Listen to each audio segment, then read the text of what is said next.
WRC 5 was the first title from developers Kyloton, at least that's how I think you say it, and let's be honest, it wasn't very good. Then last year WRC 6 came out, and at the very least, it was playable. But with other better rally titles out there, there's a little bit of a why bother. Now comes WRC 7, which Kyloton promises to be more sim-like. Hell, forget sim, I just want to kinda have the feeling of driving a new 2017 WRC car. But what if I tell you that they're onto something? And by onto something, I mean created a rally game that's much more than the sum of its parts. Interested? You should be.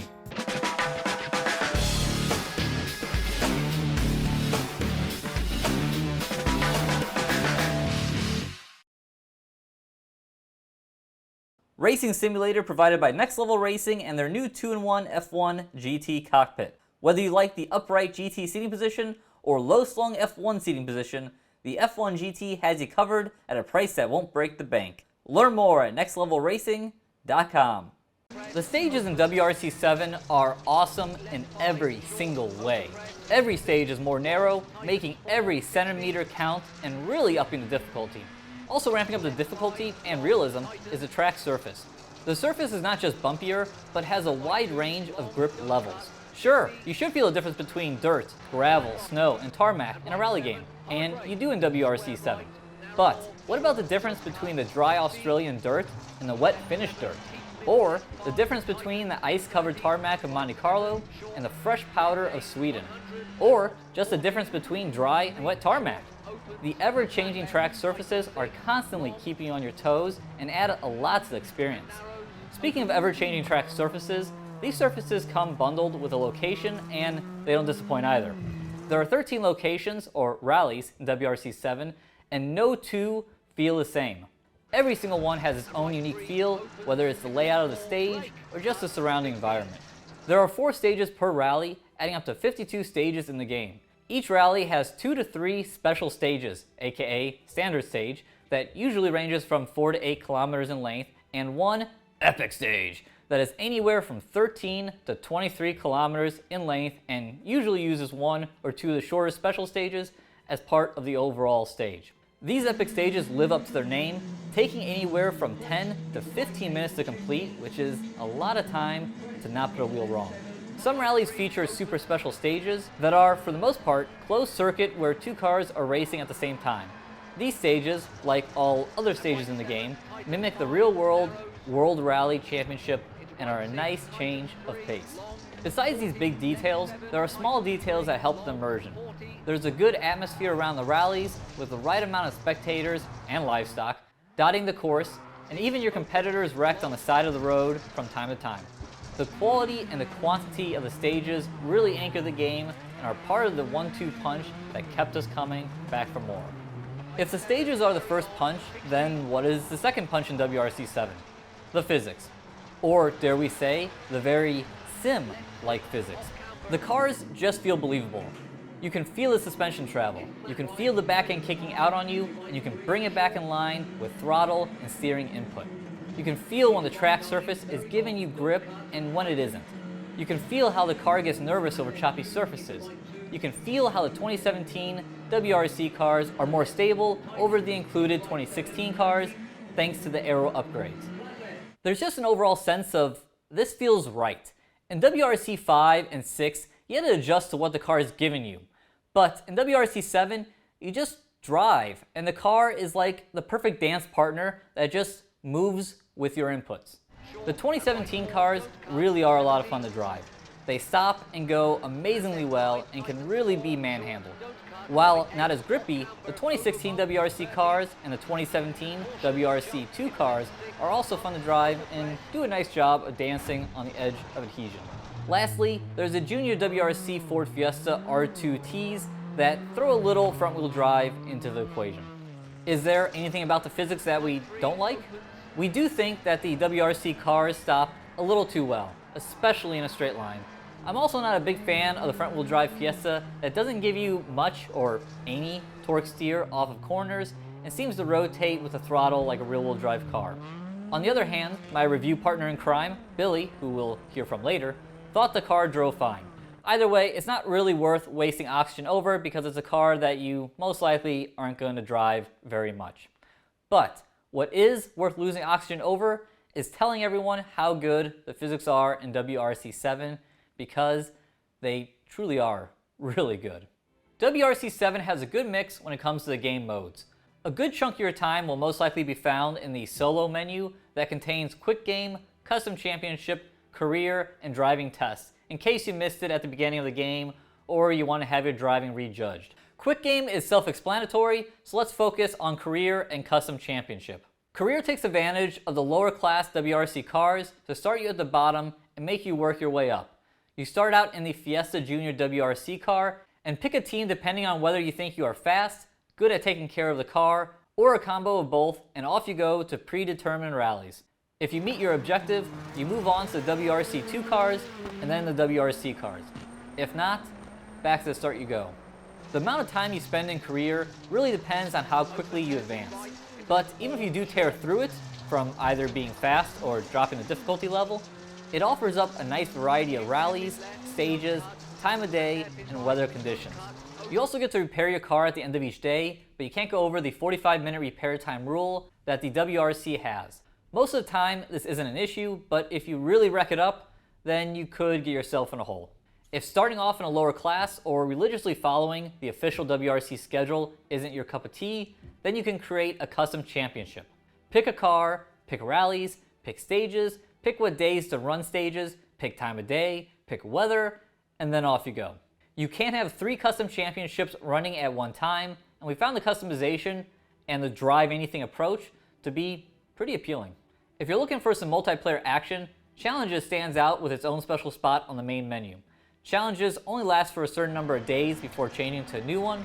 You score points based on your time and score modifiers, such as airtime and not getting damage.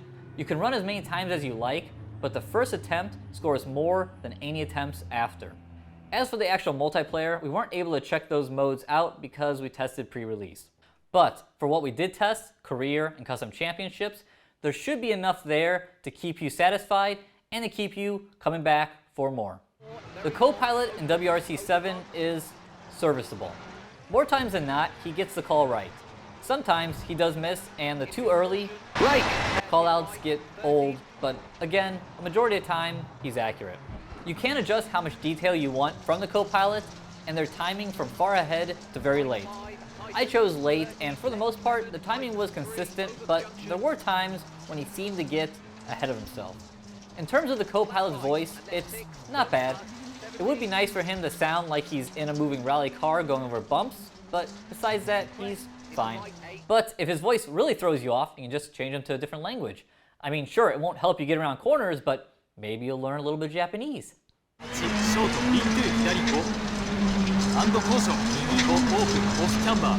If we had to give a trust factor to the co-driver, it would be an 8 out of 10. You'll take his suggestions, but still breathe the throttle a smidge around those blind corners. There really isn't much to say here. The sounds aren't bad, but they aren't mind-blowing either. The big things, engine note, exhaust cracks, crowd noise, are there. But the little details, transmission whine, different types of exhaust pops and cracks, chassis flex, shocks bottoming out over a jump, aren't really there. Graphics ended up in the neutral category because there are a lot of pros and a lot of cons. On the pro side, the graphics are better than WRC 6.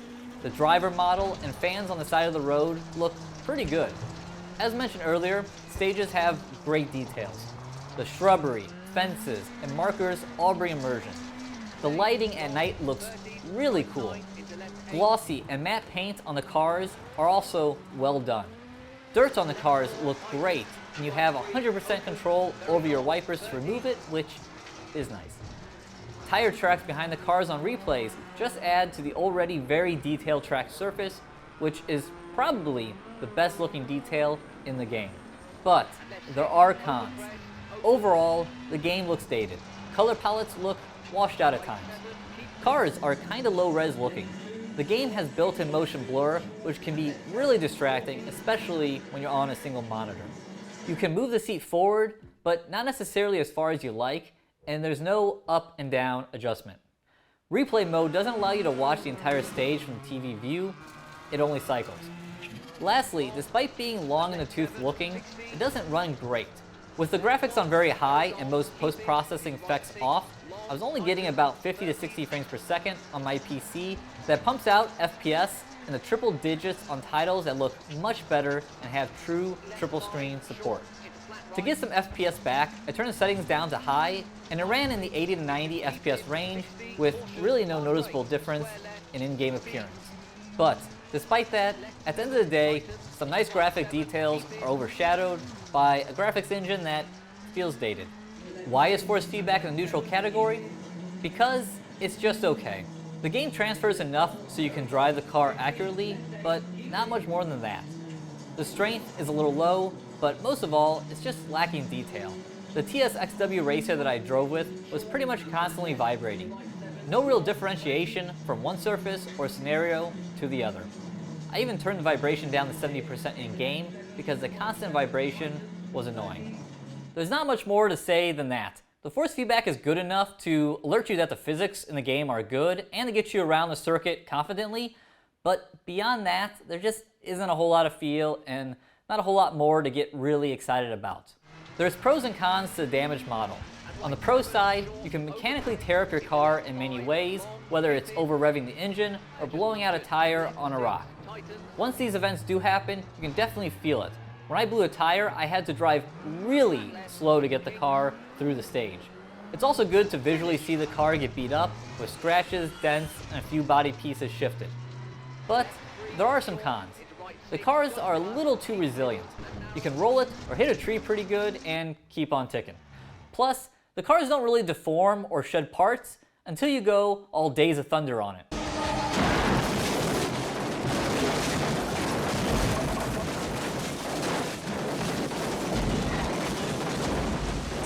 While having a somewhat forgiving damage model makes sense for the general player, and it should be available, for sure, it would be nice to have it be a little more severe when on simulation mode. If a game comes to the PC, it needs mouse support to navigate the menus. Using keyboard and a wheel is kind of annoying. What's even more annoying, if you hit enter on your keyboard when you first fire up the game doesn't even know your wheel exists and won't let you race. You have to jump out of the game and get back in via the steering wheel. Also along the lines of things that should really be part of a racing game when you release it on the PC in 2017 is VR and triple screen support. Yes, I know it's for a niche audience, a very niche audience, but it's a very hardcore audience that more likely than not will be willing to support the game. And just to clarify, while I'm using all three of my screens while playing WRC 7, this is not triple screen support. One image is being stretched across all three screens. That's why it looks stretched on the side monitors. Triple screen support would be rendering the image 3 times, one render for each screen. As for VR, I raced WRC 6 at E3 in VR, and while it wasn't the best VR experience, it was passable. I'm not sure what's holding up VR implementation, but I do wonder if the graphics engine just isn't strong enough for VR and true triple screen support. Wheel and pedal axis detection in WRC 7 is a good idea with terrible execution. The whole idea is that if you have an unsupported wheel, you can still use it thanks to axis detection. Side note, we haven't seen a supported wheel list yet, so this is a doubly good thing.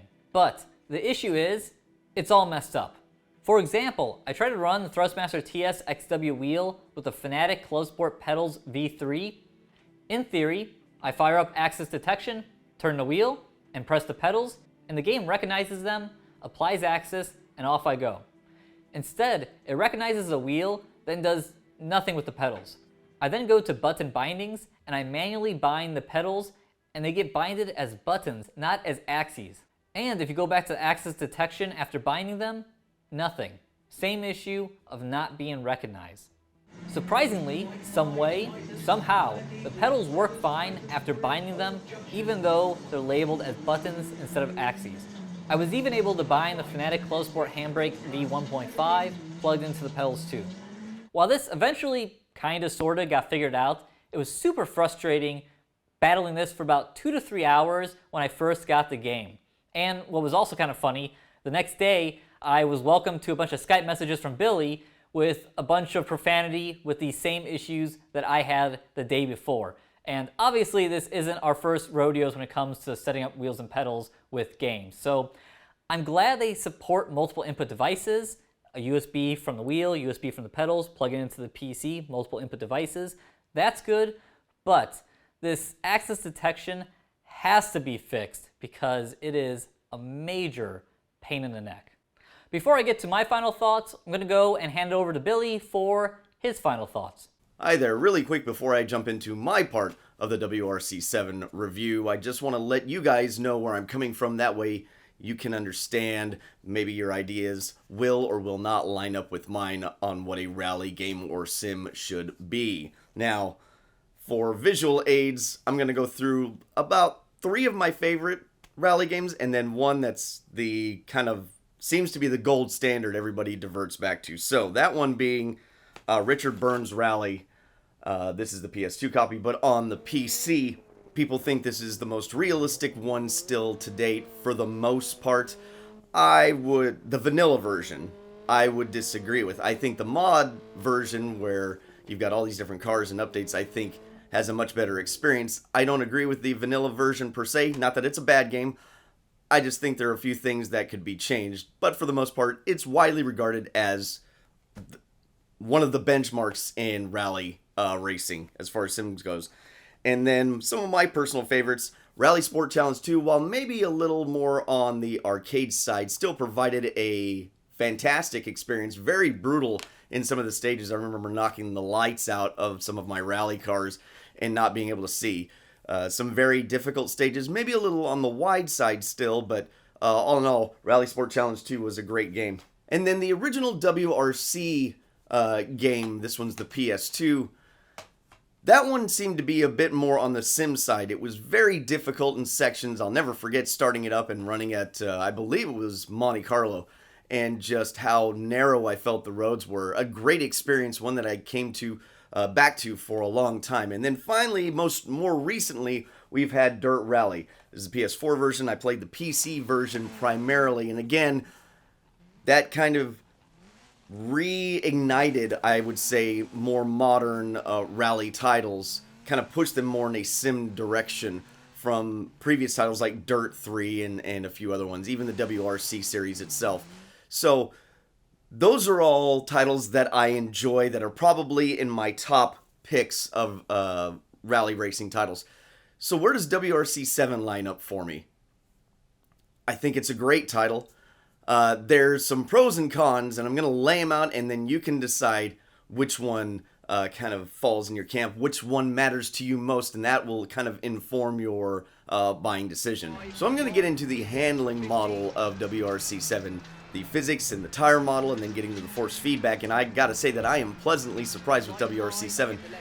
It really is, with all the assists off, it really is quite difficult, but feels pretty realistic to try and get around these tracks. Now, WRC 6 tried to bridge the gap, I feel, between simulation and being more accessible to everybody, because, let's face it, these are probably aimed more at a console user base. The user base is wider, a little more accessible to people, so they're going to be playing on a pad rather than a wheel. But I think you're seeing that shift where there's more wheels on the market, and I think developers are taking a bigger notice on how these things work. And so, yeah, WRC 6 was like a Codemasters F1 title, right, trying to straddle that line between pretty realistic, still accessible. I think WRC 7 goes really far to the simulation side. There are some things not related to the driving model that kind of keep it from being a total simulation, but the actual way the cars perform, the feedback that you get, the visual feedback that you get from the cars, and the way they slide through the turn, and the differences between ice, snow, gravel, even the different gravel types seem to have a slightly different feel to them depending on the location. And then if it's wet, if you hit the handbrake, if you slide the car too much, you have to deal with taking care of your tires. If you overheat the tires, wear them out too much, it definitely changes the way the car drives. I found myself being aggressive with the cars, but definitely in the very narrow stages that are within WRC 7. There are some wider sections too that you can really get some speed, but there are some very narrow sections. You really have to take care of the car, take care of the tires, especially if you're doing multiple stages in a row without hitting, I'm going to say the pits, and that's not it because I can't think of the word. Anyways, the whole package of how the cars drive between the Junior, the 2, and the WRC cars, they all drive different. Junior is pretty easy. The AI level is fairly easy to beat on the hardest. WRC 2 kicks it up a notch where I kind of bounce back and forth. And then WRC, until you get kind of used to it, I was at hard and had a pretty good challenge, and then I need to kick it up a level. The more experienced players may find that the highest difficulty level with the AI is nothing to write home about. But overall, the actual driving of the car, it's very exciting. It's very tense, intense. And there are some really, really long stages. Argentina has got to be, I think it's Argentina, is one of the most brutal stages there with drop-offs and just really narrow roads, and the gravel seems really, really slick. Where you go to some other locations, the gravel seems to have a little bit more grip. Plus that, you're wearing out your tires, and then you really have to be careful. Using the handbrake feels really good. Just overall, the way the car reacts, I'm just really, really impressed. The driving aspect is way more to the simulation side than I was expecting, and I'm really pleasantly surprised. In fact, I'm talking about it right now, and I can't wait to actually go and drive it again. I'm having that much fun with it. So at the very end, what do I think of WRC 7? I really enjoy it. I think it's one of my favorite rally titles as far as the driving point. What kills it for me is the technical problems and the inability to turn off like motion blur and things like that. If they could patch that in, I think this is a full price buy for any rally fan. If you're an old school rally fan, this isn't for you, and let's judge it on what it is. It is meant to be a modern rally title. It is not meant to have the older cars, so I'm not going to ding it and get down on it for not having the older cars, because that's not what the game was supposed to be about. It's about modern cars. So if you like the modern WRC cars, especially the actual new WRC cars, I think this is something you should look very closely at, and then depending on the issues that I've listed before, make that your determination on whether you'd like to buy and purchase this game or not. So at the beginning of this review, I asked, could the whole of WRC 7 be greater than the sum of its parts? And I asked this because as I went back and looked at our pros, cons, and neutrals, I saw a lot of pretty mediocre comments. Okay, middling, not bad. You know, there's a lot of neutral topics there that aren't great, but aren't terrible. It's just kind of okay. It's middling. But at the end of the day, I'm very impressed by WRC 7. And for me, it comes down to those first two pros, and that's the stages and it's the physics. And really, most of all, it's the stages. For me, it's the physics feeling realistic, or at least as realistic as I know WRC car drives, that's able to allow me to enjoy these fantastic stages. I mean, not enough can be said about them. And I mean, tracks in sim racing matter, but in rally racing, WRC 7 has shown me, how critical they are and how dependent that the entire game is on those stages being difficult and being more narrow and having bumps and just the different surfaces that we've gone on and on about in this review, but we go on and on about it because it's so impressive, the differing grip levels and the weather conditions and just everything about it, how different they are. It's just really blown away by them.